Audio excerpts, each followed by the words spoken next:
ଖ୍ରୀଷ୍ଟ आम समस्तଙ୍କୁ समस्त आत्मिक दान देई अछंती जेपरि सेमाने विश्वासी माननको आत्मिक जीवन रे बलिष्ठ करि पारिबे सेमानଙ୍କୁ परिपक्वता आड़को कढ़े नहीं पारिबे।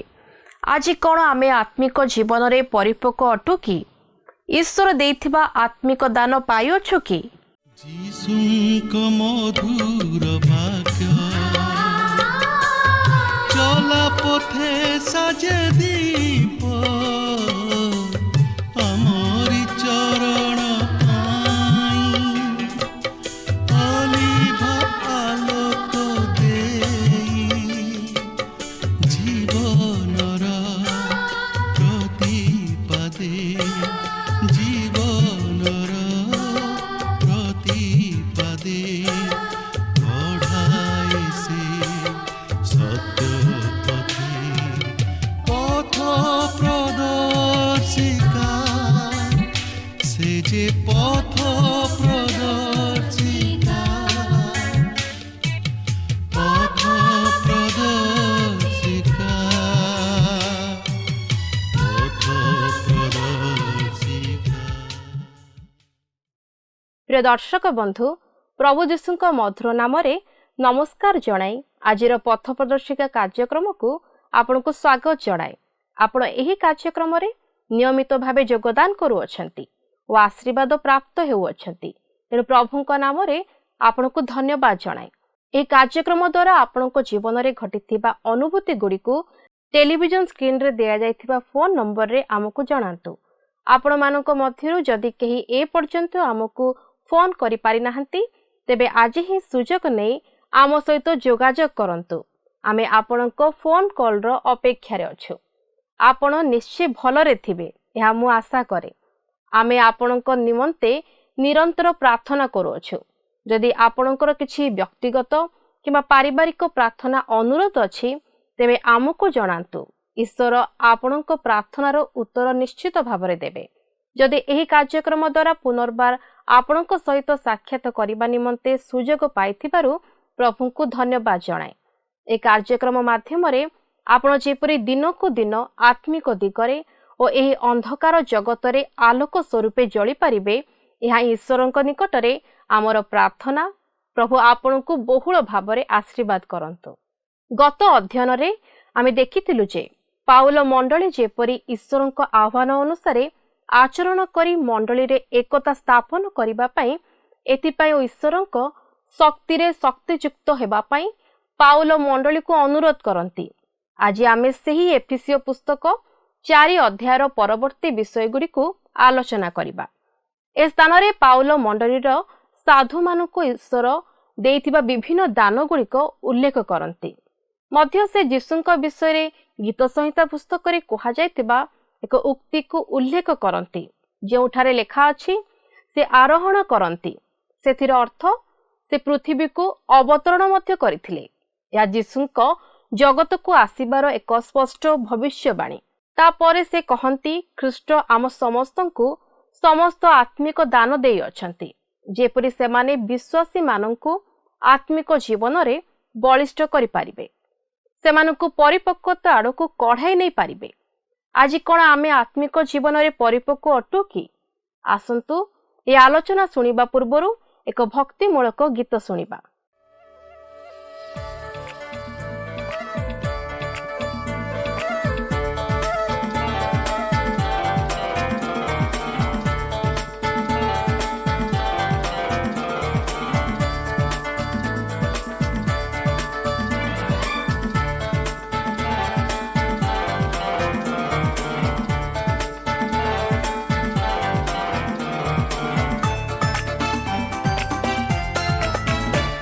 ये सर्वोपरि शंकर आश्रय रे बास करिब ये सर्वोपरि शंकर आश्रय रे बास करिब सर्वशक्तिमानଙ୍କ छाया तले तार बसति होइब सर्वशक्तिमानଙ୍କ छाया तले तार बसति होइब से आश्रय मोर से दुर्ग मोहर मो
ସେ ତୁମ ପଡ଼ିବେ ଅୟୁତ, ତୁମେ କିନ୍ତୁ ହେବ ସୁରକ୍ଷିତ।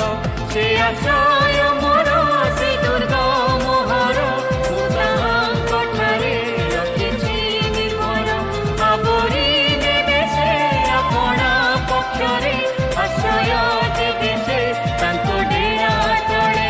ତାଙ୍କ ବିଶ୍ୱସ୍ତତା ସୁରକ୍ଷାର ଢାଲ, ସଦାକାଳ ରକ୍ଷା କରେ। ଯିଏ ସର୍ବପରିଷ୍ଠଙ୍କର ଆଶ୍ରୟରେ ବାସ କରିବ, ଯିଏ ସର୍ବପରିଷ୍ଠଙ୍କର ଆଶ୍ରୟରେ ବାସ କରିବ।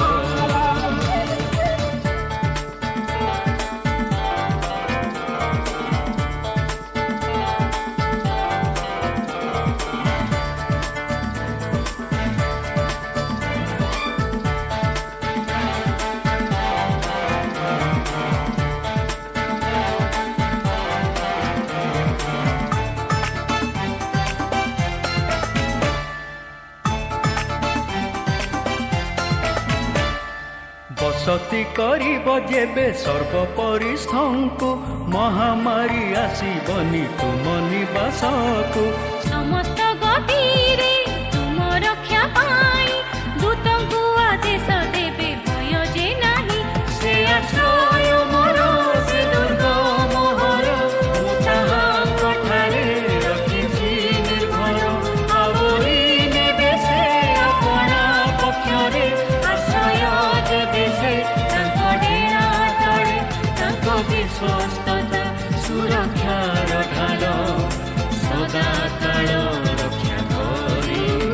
ଯିଏ ସର୍ବପରିଷ୍ଠଙ୍କର ଆଶ୍ରୟରେ ବାସ କରିବ, ଯିଏ ସର୍ବପରିଷ୍ଠଙ୍କର ଆଶ୍ରୟରେ ବାସ କରିବ।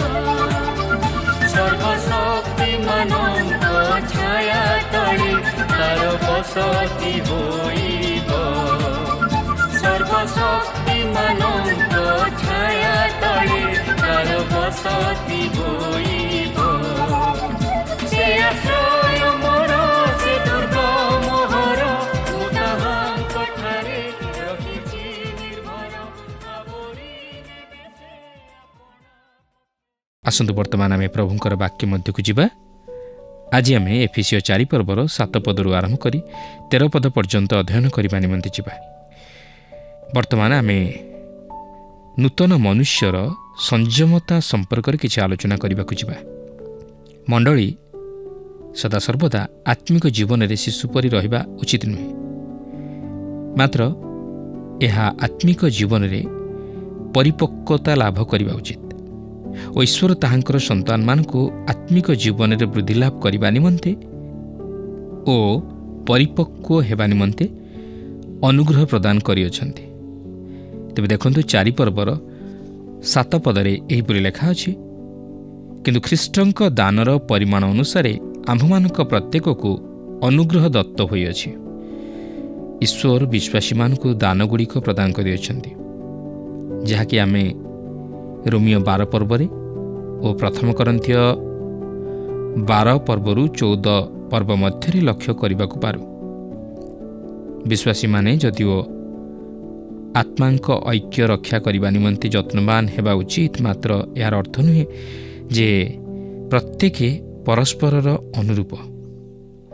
ପ୍ରତ୍ୟେକ ବିଶ୍ୱାସୀକୁ ଭିନ୍ନ ଭିନ୍ନ ଦାନ ଦିଆଯାଇଅଛି, ଯେପରି ସେ ବିଶ୍ୱାସୀ ମଣ୍ଡଳୀ ମଧ୍ୟରେ ଏକ ନିର୍ଦ୍ଦିଷ୍ଟ ଉପାୟରେ କାର୍ଯ୍ୟ କରିପାରେ।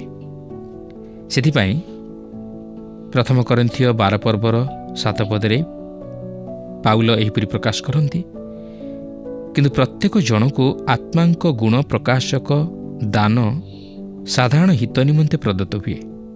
ଏହାର ଅର୍ଥ ହେଉଛି ଯେ ପବିତ୍ର ଆତ୍ମା ମଣ୍ଡଳୀର ଅଭିବୃଦ୍ଧି ନିମନ୍ତେ ବିଶ୍ୱାସୀମାନଙ୍କ ହୃଦୟରେ କିଛି କାର୍ଯ୍ୟ ସାଧନ କରନ୍ତି। ଏହା ସମ୍ପୂର୍ଣ୍ଣ ବିଶ୍ୱାସୀ ମଣ୍ଡଳୀର ଲାଭ ନିମନ୍ତେ ବ୍ୟବହୃତ ହେବା ଉଚିତ। ପ୍ରିୟ ବନ୍ଧୁ, ଆପଣ ଯଦି ଜଣେ ଖ୍ରୀଷ୍ଟ ବିଶ୍ୱାସୀ ହିସାବରେ ସେପରି କିଛି ଦାନ ପ୍ରାପ୍ତ ହୋଇଥାନ୍ତି, ତାହେଲେ ତାହା ନିଜ ନିମନ୍ତେ ନୁହେଁ, ମାତ୍ର ଖ୍ରୀଷ୍ଟଙ୍କ ଶରୀର ରୂପ ମଣ୍ଡଳୀର ଉନ୍ନତି ନିମନ୍ତେ, ଉପକାର ନିମନ୍ତେ। ତେବେ ଏହି ଦାନକୁ ବ୍ୟବହାର କରିବା ନିମନ୍ତେ ପ୍ରତ୍ୟେକଙ୍କୁ ସେହି ଦାନର ପରିମାଣ ଅନୁସାରେ ଅନୁଗ୍ରହ ଦତ୍ତ ହୋଇଅଛି। ଶରୀରର ଯେପରି ବିଭିନ୍ନ ଅଙ୍ଗ ପ୍ରତ୍ୟଙ୍ଗ ସବୁ ରହିଅଛି ଓ ପ୍ରତ୍ୟେକର କାର୍ଯ୍ୟ ଭିନ୍ନ ଭିନ୍ନ ପ୍ରକାର, ମାତ୍ର ଶରୀର ଏକ ଠିକ୍ ସେହିପରି ଖ୍ରୀଷ୍ଟଙ୍କ ଶରୀର ରୂପ ମଣ୍ଡଳୀ ଯେପରି ଐକ୍ୟତା ରକ୍ଷା କରି କାର୍ଯ୍ୟ ସାଧନ କରିବାକୁ ପାରେ, ଏଥିନିମନ୍ତେ ପ୍ରତ୍ୟେକ ବିଶ୍ୱାସୀମାନଙ୍କୁ ଭିନ୍ନ ଭିନ୍ନ ଦାନ ଦିଆଯାଇଅଛି, ଯେପରି ଏହା ଆତ୍ମାଙ୍କ ଶକ୍ତି ଓ ପୂର୍ଣ୍ଣତାରେ ବ୍ୟବହୃତ ହେବାକୁ ପାରେ ଓ ଏହି ସମସ୍ତ ମଧ୍ୟ ଦେଇ ଈଶ୍ୱରଙ୍କ ଅଭିମତ ସଫଳ ହେବାକୁ ପାରେ। ଯେତେବେଳେ ପ୍ରତ୍ୟେକ ବିଶ୍ୱାସୀ ନିଜର ନିର୍ଦ୍ଦିଷ୍ଟ ଦାନକୁ ନିର୍ଦ୍ଦିଷ୍ଟ ଉପାୟରେ ବ୍ୟବହାର କରେ, ସେତେବେଳେ ଏହା ମଣ୍ଡଳୀର ଐକ୍ୟତା ରକ୍ଷା କରିବାରେ ସାହାଯ୍ୟ କରେ, ଯେପରିକି ଶରୀରର ପ୍ରତ୍ୟେକ ଅଙ୍ଗର ସହାୟତାରେ ଶରୀର ପରିଚାଳିତ ହୁଏ। କିନ୍ତୁ ଯଦି ଶରୀରର କୌଣସି ଅଙ୍ଗ ଅସୁସ୍ଥ ହୋଇଯାଏ, ତାହେଲେ ସମସ୍ତ ଶରୀର ମଧ୍ୟ କଷ୍ଟ ଭୋଗ କରେ। ଏହାର ଅର୍ଥ ହେଉଛି, ପ୍ରିୟ ବନ୍ଧୁ, ଆପଣ ଯଦି ଆପଣଙ୍କର ଦାନକୁ ମଣ୍ଡଳୀ ରୂପକ ବିଶ୍ୱାସୀ ଶରୀରରେ ବ୍ୟବହାର ନ କରନ୍ତି, ତାହେଲେ ମଣ୍ଡଳୀର ଉନ୍ନତିରେ ବା ଅଭିବୃଦ୍ଧିରେ ପ୍ରତିବନ୍ଧକ ସୃଷ୍ଟି ହୁଏ। 4 ପର୍ବର 8 ପଦରେ ଲେଖା ଅଛି, ଏଥିନିମନ୍ତେ ଉକ୍ତ ଅଛି, ସେ ଊର୍ଦ୍ଧ୍ୱରେ ଆରୋହଣ କରି ବନ୍ଦୀମାନଙ୍କୁ ବନ୍ଦୀ କରି ନେଇଗଲେ ଆଉ ମନୁଷ୍ୟମାନଙ୍କୁ ନାନା ବରଦାନ ଦେଲେ। ଏହି ବିଷୟଟି ଗୀତ ସଂହିତା 68 ପର୍ବର 18 ପଦରୁ ଉଦ୍ଧୃତ ହୋଇଅଛି। ମାତ୍ର ଯଦିଓ ଏହି ଏଫେସୀୟ 4 ପର୍ବର 8 ପଦରେ ତହିଁରେ କିଛି ଭିନ୍ନତା ପରିଲକ୍ଷିତ ହୁଏ, ଯାହାକି ମନୁଷ୍ୟମାନଙ୍କୁ ନାନା ବରଦାନ ଦେଲେ ବୋଲି ଲେଖା ଅଛି, କାରଣ ପବିତ୍ର ଆତ୍ମା ହେଉଛନ୍ତି ପ୍ରକୃତ ଲେଖକ ଓ ସେ ତାହାଙ୍କ ଲେଖାରେ ସମୟ ଓ ପରିସ୍ଥିତିକୁ ଦୃଷ୍ଟି ଆଗରେ ରଖି କିଛିଟା ପରିବର୍ତ୍ତନ ମଧ୍ୟ କରିପାରନ୍ତି। ପୁରାତନ ନିୟମର ଗୀତ ସଂହିତାରେ ଆମେ ଲକ୍ଷ୍ୟ କରିଛୁ ଯେ ପ୍ରଭୁ ଯୀଶୁ ମନୁଷ୍ୟମାନଙ୍କ ନିମନ୍ତେ ଦାନଗୁଡ଼ିକ ଗ୍ରହଣ କରିଥିଲେ। ତାଙ୍କର ସମସ୍ତ ଦାନଗୁଡ଼ିକ ପ୍ରସ୍ତୁତ ହୋଇ ରହିଥିଲା। ଏହାପରେ ସେ ଏହି ଜଗତକୁ ଆସିଲେ। ବର୍ତ୍ତମାନ ସେ ଏହି ଜଗତରେ ରହିଥିବାରୁ ଓ ପିତାଙ୍କ ନିକଟକୁ ଯାଇଥିବାରୁ ସେ ସେହି ଦାନଗୁଡ଼ିକ ମନୁଷ୍ୟମାନଙ୍କ ମଧ୍ୟରେ ବିତରଣ କରୁଅଛନ୍ତି। ସେ ପବିତ୍ର ଆତ୍ମାଙ୍କ ମଧ୍ୟ ଦେଇ ସେହି ଦାନଗୁଡ଼ିକ ଆମ୍ଭମାନଙ୍କୁ ପ୍ରଦାନ କରୁଅଛନ୍ତି। ତେବେ ଏହି ଏଫେସୀ 4 ପର୍ବର 8 ପଦଟି ପ୍ରଭୁ ଯୀଶୁଖ୍ରୀଷ୍ଟଙ୍କର ସ୍ୱର୍ଗାରୋହଣର ବିଷୟକୁ ପ୍ରକାଶ କରେ। ଆଉ ସେହି ସମୟରେ ସେ 2ଟି ବିଷୟ ସାଧନ କଲେ। ପ୍ରଥମତଃ, ସେ ଊର୍ଦ୍ଧ୍ୱରେ ଆରୋହଣ କରି ବନ୍ଦୀମାନଙ୍କୁ ବନ୍ଦୀ କରି ନେଇଗଲେ, ଯାହାକି ମୁଁ ବିଶ୍ୱାସ କରେ ଯେ ଏହା ସେହି ପୁରାତନ ନିୟମର ଉଦ୍ଧାରପ୍ରାପ୍ତ ଲୋକମାନଙ୍କୁ ପ୍ରକାଶ କରେ, ଯେଉଁମାନେ କି ମୃତ୍ୟୁ ପରେ ସେହି ପାରାଡାଇଜ୍ ବା ସ୍ୱର୍ଗୋଦ୍ୟାନକୁ ଚାଲିଗଲେ। ମାତ୍ର ଯେତେବେଳେ ଊର୍ଦ୍ଧ୍ୱକୁ ଆରୋହଣ କଲେ, ସେତେବେଳେ ସେ ସେମାନଙ୍କୁ ସେହି ସ୍ୱର୍ଗୋଦ୍ୟାନରୁ ନେଇଯାଇ ଈଶ୍ୱରଙ୍କ ଉପସ୍ଥିତି ମଧ୍ୟକୁ ନେଇଗଲେ। କିନ୍ତୁ ଆଜି ଯେତେବେଳେ ଜଣେ ଖ୍ରୀଷ୍ଟ ବିଶ୍ୱାସୀ ମୃତ୍ୟୁଭୋଗ କରେ, ସେ ସେହି ସ୍ୱର୍ଗୋଦ୍ୟାନକୁ ଯାଏ ବୋଲି କୁହାଯାଏ ନାହିଁ। ମାତ୍ର ଅପରପକ୍ଷରେ ସେ ଶରୀରରୁ ଅନୁପସ୍ଥିତ ରହି ପ୍ରଭୁଙ୍କ ସହିତ ଉପସ୍ଥିତ ହୁଏ। ଦେଖନ୍ତୁ 2 କରିନ୍ଥୀୟ 5 ପର୍ବର 8 ପଦରେ ଲେଖା ଅଛି, ହଁ, ଆମ୍ଭେମାନେ ସାହସୀ ଅଟୁ, ଆଉ ଶରୀରଠାରୁ ଦୂରରେ ବାସ କରି ବରଂ ପ୍ରଭୁଙ୍କ ନିକଟରେ ନିବାସ କରିବାରେ ଆମ୍ଭମାନଙ୍କର ଅଧିକ ସନ୍ତୋଷ। ଏହାପରେ ଦ୍ୱିତୀୟ ବିଷୟଟି ସେ ସାଧନ କଲେ, ଆଉ ତାହା ହେଉଛି ଯେତେବେଳେ ସେ ସ୍ୱର୍ଗାରୋହଣ କଲେ, ସେ ମନୁଷ୍ୟମାନଙ୍କୁ ନାନା ବରଦାନ ଦେଲେ। ଏହାର ଅର୍ଥ, ସେ ମଣ୍ଡଳୀ ମଧ୍ୟରେ ଖ୍ରୀଷ୍ଟ ବିଶ୍ୱାସୀମାନଙ୍କୁ ନାନା ବରଦାନ ଦେଲେ, ଯେପରି ସେମାନେ ଜଗତ ନିକଟରେ ତାହାଙ୍କର ସାକ୍ଷୀ ହୋଇପାରନ୍ତି। ତେଣୁ ଖ୍ରୀଷ୍ଟ ତାହାଙ୍କର ସ୍ୱର୍ଗାରୋହଣରେ କେବଳ ପୁରାତନ ନିୟମର ସାଧୁମାନଙ୍କୁ ଈଶ୍ୱରଙ୍କ ଉପସ୍ଥିତି ମଧ୍ୟକୁ ଆଣିଲେ ନାହିଁ, ମାତ୍ର ସେ ମଧ୍ୟ ପବିତ୍ର ଆତ୍ମାଙ୍କ ମଧ୍ୟ ଦେଇ ତାହାଙ୍କର ଦାନଗୁଡ଼ିକ ପ୍ରଦାନ କଲେ। ଏହାପରେ 4 ପର୍ବର 9 ପଦରୁ 10 ପଦରେ ଲେଖା ଅଛି, ସେ ଆରୋହଣ କଲେ ବୋଲି କହିଲେ ଅର୍ଥ କ'ଣ? ନା, ସେ ମଧ୍ୟ ନିଚସ୍ଥ ପୃଥିବୀକୁ ଅବତରଣ କରିଥିଲେ। ଯିଏ ଅବତରଣ କରିଥିଲେ, ସେ ଯେପରି ସମସ୍ତ ବିଷୟ ପୂର୍ଣ୍ଣ କରନ୍ତି, ଏଥିପାଇଁ ସେ ମଧ୍ୟ ସମସ୍ତ ସ୍ୱର୍ଗର ଊର୍ଦ୍ଧ୍ୱକୁ ଆରୋହଣ କଲେ। ପ୍ରଭୁ ଯୀଶୁଖ୍ରୀଷ୍ଟଙ୍କର ସ୍ୱର୍ଗାରୋହଣ ତାହାଙ୍କର ଏହି ଜଗତକୁ ମାନବ ରୂପରେ ଅବତରଣ କରିବାର ବିଷୟକୁ ପ୍ରମାଣିତ କରେ, ଯାହାକି ସେ ଅତୀତରେ ସାଧନ କରିସାରିଛନ୍ତି। କିନ୍ତୁ ସେ ସମସ୍ତ ସ୍ୱର୍ଗର ଊର୍ଦ୍ଧ୍ୱକୁ ଆରୋହଣ କରିବାର କାରଣ ହେଉଛି ଯେ ସେ ଯେପରି ସମସ୍ତ ବିଷୟ ପୂର୍ଣ୍ଣ କରନ୍ତି ପ୍ରିୟ ବନ୍ଧୁ, ପ୍ରଭୁ ଚାହାନ୍ତି ଆମେ ଯେପରି ଆତ୍ମିକ ଜୀବନରେ କେବଳ ଶିଶୁ ଅବସ୍ଥାରେ ନ ରହି ବୟସପ୍ରାପ୍ତ ହେଉ ଓ ପରିପକ୍ୱତା ଲାଭ କରୁ। ଖ୍ରୀଷ୍ଟଙ୍କ ଦାନର ପରିମାଣ ଅନୁସାରେ ଆମମାନଙ୍କୁ ଯେଉଁ ଅନୁଗ୍ରହ ଦତ୍ତ ହୋଇଅଛି, ସେହି ଦାନ ସବୁକୁ ମଣ୍ଡଳୀର ଉନ୍ନତି ତଥା ଉପକାର ନିମନ୍ତେ ବ୍ୟବହାର କରି ମଣ୍ଡଳୀର ଅଭିବୃଦ୍ଧି ଘଟାଉ। କାରଣ ସେ ପ୍ରତ୍ୟେକ ଖ୍ରୀଷ୍ଟ ବିଶ୍ୱାସୀକୁ ଖ୍ରୀଷ୍ଟଙ୍କଠାରେ ଏକ କରାଇଅଛନ୍ତି ଓ ଏହି ସମସ୍ତ ଦାନ ମଧ୍ୟ ଦେଇ ସେ ଖ୍ରୀଷ୍ଟଙ୍କ ଶରୀର ରୂପ ମଣ୍ଡଳୀର ଐକ୍ୟ ରକ୍ଷା କରିବାକୁ ଚାହାନ୍ତି। ତେଣୁ ଆସୁ ଆମେମାନେ ଖ୍ରୀଷ୍ଟଙ୍କ ଶରୀର ରୂପ ମଣ୍ଡଳୀର ଏକ ଅଙ୍ଗ ହୋଇଥିବାରୁ ଆମମାନଙ୍କୁ ପ୍ରଦତ୍ତ ଦାନ ଅନୁଯାୟୀ ସେହି ସବୁକୁ ବ୍ୟବହାର କରି ଏକ ଶରୀରରେ ଖ୍ରୀଷ୍ଟଙ୍କର ଅଭିମତକୁ ସଫଳ କରୁ ଓ ଖ୍ରୀଷ୍ଟଙ୍କୁ ଉଚ୍ଚରେ ସ୍ଥାପନ କରୁ। କାରଣ ଖ୍ରୀଷ୍ଟ ହେଉଛନ୍ତି ମଣ୍ଡଳୀର ମସ୍ତକ। ତେବେ ଖ୍ରୀଷ୍ଟ ସ୍ୱର୍ଗାରୋହଣ କରିବା ଦ୍ୱାରା ଯେଉଁ ସମସ୍ତ ବିଷୟ ପୂର୍ଣ୍ଣ କଲେ, ତହିଁର ଅବଶିଷ୍ଟାଂଶ ଆମେ ବର୍ତ୍ତମାନ ଲକ୍ଷ୍ୟ କରିବାକୁ ଯିବା। ଦେଖନ୍ତୁ, ଏଫିସି 4 ପର୍ବର 11 ପଦରୁ 13 ପଦ ମଧ୍ୟରେ ଏହିପରି ଲେଖା ଅଛି, ସେ କାହା କାହାକୁ ପ୍ରେରିତ, କାହା କାହାକୁ ଭାଓବାଦୀ, କାହା କାହାକୁ ସୁସମାଚାର ପ୍ରଚାରକ, ପୁଣି କାହା କାହାକୁ ପାଳକ ଓ ଶିକ୍ଷକ ରୂପେ ନିଯୁକ୍ତ କରି ଦାନ କରିଅଛନ୍ତି, ଯେପରି ସାଧୁମାନେ ସେବା କାର୍ଯ୍ୟ ନିମନ୍ତେ ସିଦ୍ଧି ଲାଭ କରନ୍ତି ଓ ଖ୍ରୀଷ୍ଟଙ୍କ ଶରୀର ନିଷ୍ଠା ପ୍ରାପ୍ତ ହୁଏ। ଶେଷରେ ଯେପରି ଆମ୍ଭେମାନେ ସମସ୍ତେ ବିଶ୍ୱାସରେ ଓ ଈଶ୍ୱରଙ୍କ ପୁତ୍ର ବିଷୟକ ଜ୍ଞାନରେ ଏକତା ପ୍ରାପ୍ତ ହେଉ, ଅର୍ଥାତ୍ ଖ୍ରୀଷ୍ଟଙ୍କ ପୂର୍ଣ୍ଣତାର ପରିମାଣାନୁସାରେ ପୂର୍ଣ୍ଣ ବୟସ୍କ ପୁରୁଷ ହେଉ। ସେ ମନୁଷ୍ୟମାନଙ୍କୁ ଯେଉଁ ସମସ୍ତ ଦାନ ଦେଇଅଛନ୍ତି, ସେହି ସମସ୍ତ ଦାନ ବିଷୟ ନେଇ ଏହି ଅଂଶଟି ପ୍ରକାଶ କରେ ନାହିଁ, ଯଦିଓ ଏହା ସତ୍ୟ ଯେ ସେ ଯିଏକି ମନୁଷ୍ୟମାନଙ୍କୁ ଦାନ ସବୁ ପ୍ରଦାନ କରିଅଛନ୍ତି।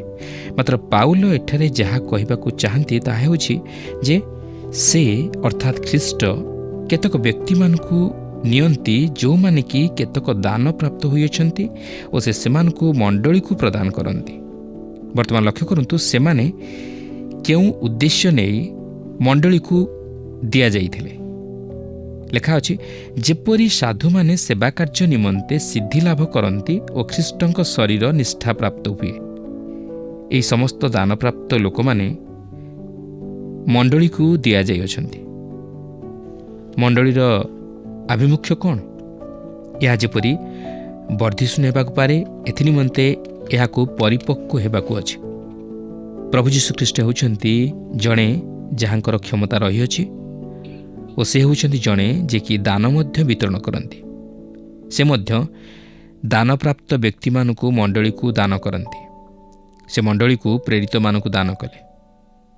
ପ୍ରେରିତ ହେଉଛି ଜଣେ ଯିଏକି କେବଳ ପୁନରୁତ୍ଥିତ ପ୍ରଭୁ ଯୀଶୁଖ୍ରୀଷ୍ଟଙ୍କୁ ଦେଖି ନାହିଁ, ମାତ୍ର ତାହାଙ୍କ ଦ୍ୱାରା ସିଧାସଳଖ ତଥା ବ୍ୟକ୍ତିଗତ ଭାବେ ପ୍ରେରିତ ହେବା ନିମନ୍ତେ କ୍ଷମତାପ୍ରାପ୍ତ ହୋଇଅଛି। ସେ ଏକ ବିଶେଷ ଈଶ୍ୱର ନିଶ୍ୱାସିତ ବାଣୀ ଉପଭୋଗ କରେ। ଏହି କାରଣରୁ ପାଉଲ ମଧ୍ୟ କହନ୍ତି, ମୁଁ ପାଉଲ ଜଣେ ପ୍ରେରିତ, ମନୁଷ୍ୟଠାରୁ ନୁହେଁ କି ମନୁଷ୍ୟ ଦ୍ୱାରା ନୁହେଁ, କିନ୍ତୁ ଯୀଶୁଖ୍ରୀଷ୍ଟଙ୍କ ଦ୍ୱାରା ଏବଂ ଯେଉଁ ପିତା ଈଶ୍ୱର ତାହାଙ୍କୁ ମୃତମାନଙ୍କ ମଧ୍ୟରୁ ଉଠାଇଲେ ତାହାଙ୍କ ଦ୍ୱାରା। ପୁନଶ୍ଚ ସେ କହନ୍ତି, ଯେଣୁ ମୁଁ ତାହା ମନୁଷ୍ୟଠାରୁ ପାଇନାହିଁ କିମ୍ବା ଶିକ୍ଷା କରିନାହିଁ, କିନ୍ତୁ ଯୀଶୁଖ୍ରୀଷ୍ଟଙ୍କ ପ୍ରତ୍ୟାଦେଶ ଦ୍ୱାରା ପାଇଅଛି। ଏହି କାର୍ଯ୍ୟାଳୟ ଅନେକ ଦିନରୁ ମଣ୍ଡଳୀ ମଧ୍ୟରୁ ଅପସାରିତ ହୋଇଯାଇଅଛି। ବର୍ତ୍ତମାନ ଆପଣ ଏହି ପ୍ରେରିତିକ କାର୍ଯ୍ୟାଳୟ ମଣ୍ଡଳୀ ମଧ୍ୟରେ ଲକ୍ଷ୍ୟ କରିବାକୁ ପାରିବେ ନାହିଁ, କାରଣ ଏହା ଏକ ନିର୍ଦ୍ଦିଷ୍ଟ ଅଭିମତ ନେଇ ନିର୍ଦ୍ଦିଷ୍ଟ ସମୟ ନିମନ୍ତେ କାର୍ଯ୍ୟ କରୁଥିଲା। ସେ କେତେକ ଭାଓବାଦୀମାନଙ୍କୁ ମଣ୍ଡଳୀକୁ ଦେଲେ। ଏମାନେ ହେଉଛନ୍ତି ନୂତନ ନିୟମର ଭାଓବାଦୀ, ଯେଉଁମାନେ କି ମଣ୍ଡଳୀକୁ ଦିଆଯାଇଥିଲେ, ଯେପରି ସେମାନେ ବିଶ୍ୱାସ ସମ୍ବନ୍ଧୀୟ ଶିକ୍ଷା ପ୍ରଦାନ କରନ୍ତି। ଦେଖନ୍ତୁ, ଏଫିସିଓ 3 ପର୍ବର 5 ପଦରେ ଲେଖା ଅଛି, ସେହି ନିଗୂଢ଼ ତତ୍ତ୍ୱ ଏବେ ଆତ୍ମାଙ୍କ ଦ୍ୱାରା ତାହାଙ୍କ ପବିତ୍ର ପ୍ରେରିତ ଓ ଭାଓବାଦୀମାନଙ୍କ ନିକଟରେ ଯେପରି ପ୍ରକାଶିତ ହୋଇଅଛି, ପୂର୍ବକାଳର ମନୁଷ୍ୟ ସନ୍ତାନମାନଙ୍କ ନିକଟରେ ସେହିପରି ପ୍ରକାଶିତ ହୋଇନଥିଲା। ସେମାନେ ସିଧାସଳଖ ପବିତ୍ର ଆତ୍ମାଙ୍କର ଅଧୀନରେ ରହି ପ୍ରଭାବିତ ହେଉଥିଲେ ଓ ପ୍ରତ୍ୟାଦେଶ ପ୍ରାପ୍ତ ହେଉଥିଲେ, ଯାହାକି ସେମାନଙ୍କୁ ଶିକ୍ଷକମାନଙ୍କଠାରୁ ପୃଥକ କରୁଥିଲା, ଯାହାକି ଆମେ 1 କରିନ୍ଥିୟ 12 ପର୍ବର 10 ପଦରେ ଲକ୍ଷ୍ୟ କରିବାକୁ ପାରୁ। ତେଣୁ ସେହି ଅର୍ଥରେ ଦେଖିବାକୁ ଗଲେ ବର୍ତ୍ତମାନ ସେହି ପ୍ରେରିତ ଓ ଭାଓବାଦୀର କାର୍ଯ୍ୟ କେହି ସମ୍ପାଦନ କରୁନାହାନ୍ତି। ସେମାନେ ବହୁ ପୂର୍ବରୁ ଅପସାରିତ ହୋଇଯାଇଛନ୍ତି। ମାତ୍ର ସେମାନେ ତଥାପି ଆଜି ତାହାଙ୍କ ମଣ୍ଡଳୀର ସଦସ୍ୟ।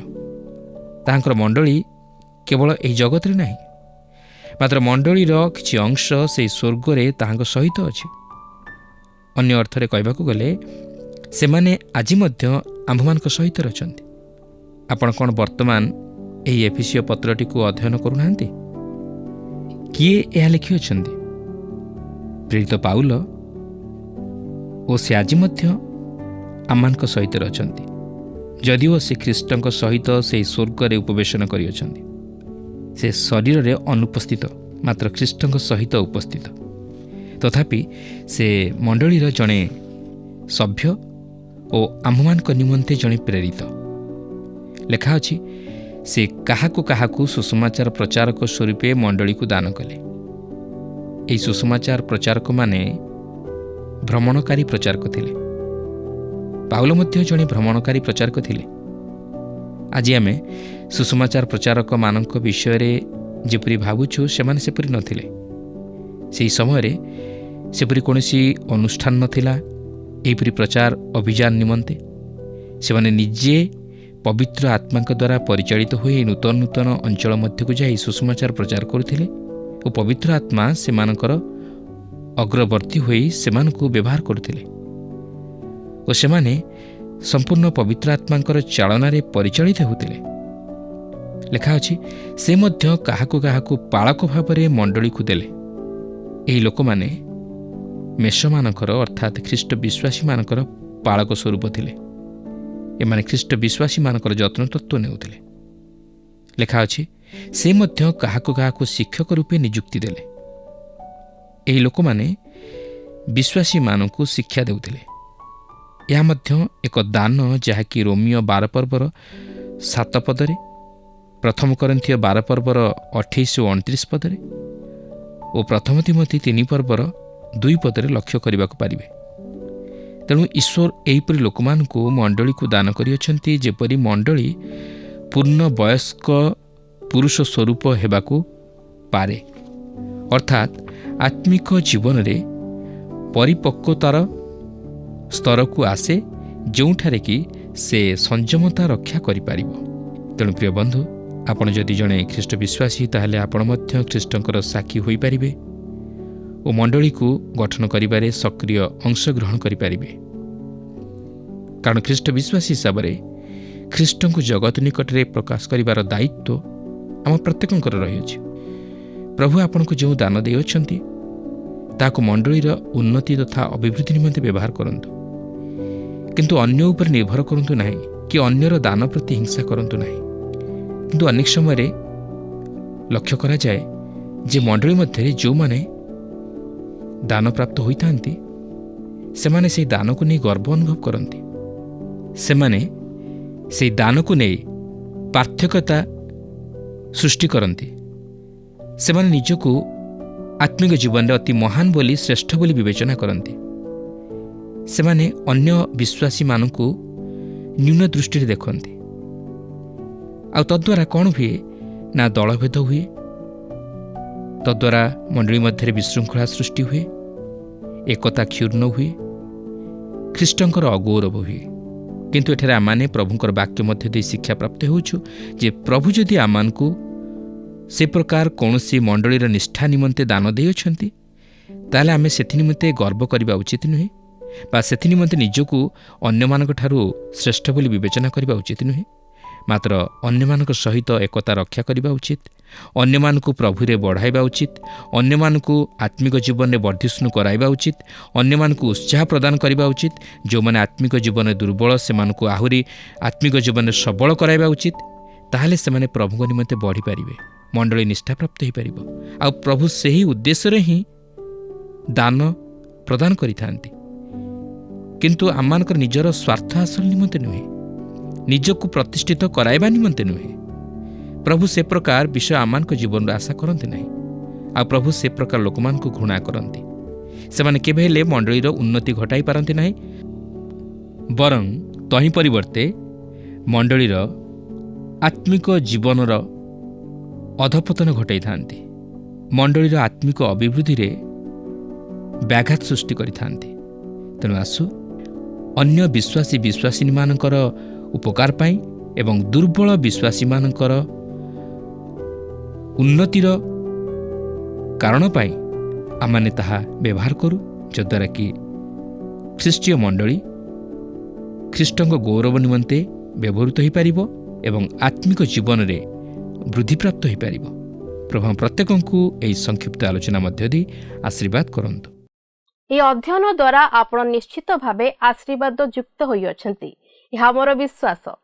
ଖ୍ରୀଷ୍ଟଙ୍କ ଶରୀର ଯେପରି ନିଷ୍ଠାପ୍ରାପ୍ତ ହୁଏ ଓ ସାଧୁମାନେ ସେବା କାର୍ଯ୍ୟରେ ସଫଳ ହୁଅନ୍ତି, ଏଥିପାଇଁ ଈଶ୍ୱର ବିଭିନ୍ନ ଦାନ ଗୁଡ଼ିକ ଦ୍ୱାରା ନିଯୁକ୍ତ କରିଅଛନ୍ତି ଏବଂ ଈଶ୍ୱରଙ୍କ ଇଚ୍ଛା ଏହା ଯେ ସମସ୍ତେ ବିଶ୍ୱାସରେ ଓ ଯୀଶୁଖ୍ରୀଷ୍ଟଙ୍କ ଜ୍ଞାନରେ ଏକତା ପ୍ରାପ୍ତ ହୁଅନ୍ତୁ। ପ୍ରିୟ ଦର୍ଶକ ବନ୍ଧୁ, ଈଶ୍ୱର ଆପଣଙ୍କ ଜୀବନରେ ସେହି ଦାନ ଓ ପୁତ୍ରଙ୍କ ଜ୍ଞାନ ଦେବା ନିମନ୍ତେ ପ୍ରସ୍ତୁତ ଅଛନ୍ତି। ପ୍ରଭୁ ଆପଣଙ୍କୁ ବହୁଳ ଭାବରେ ଆଶୀର୍ବାଦ କରନ୍ତୁ।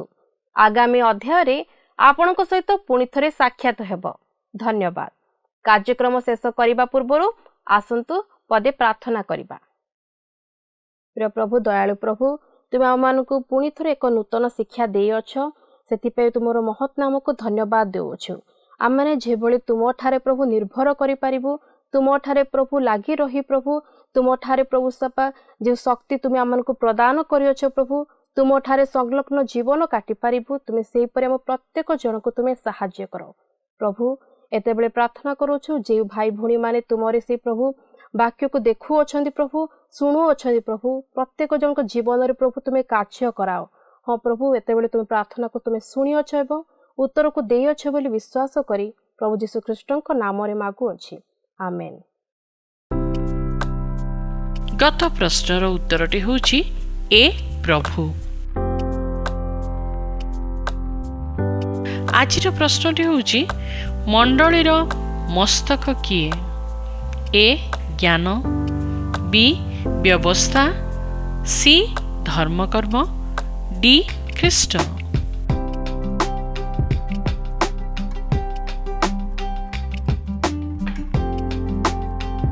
এই প্রশ্নর উত্তর আসন্তাকালি সন্ধ্যা 6টা মধ্যে option A, B, C, D মধ্যরু সঠিক উত্তর বাছি আপনার নাম ও সম্পূর্ণ ঠিকনা সহিত 9777221415 ফোন নম্বরে SMS কিংবা WhatsApp দ্বারা জଣାଇବାକୁ অনুরোধ। जदि आपको आम कार्यक्रम भल लगुच तेबे 044490812996 रे मिस्ड कॉल दे विजय होई परिबे। गत सप्ताहर विजय दर्शक बंधु हेले सुवर्णपुररू नरेंद्र सागर और परिवार।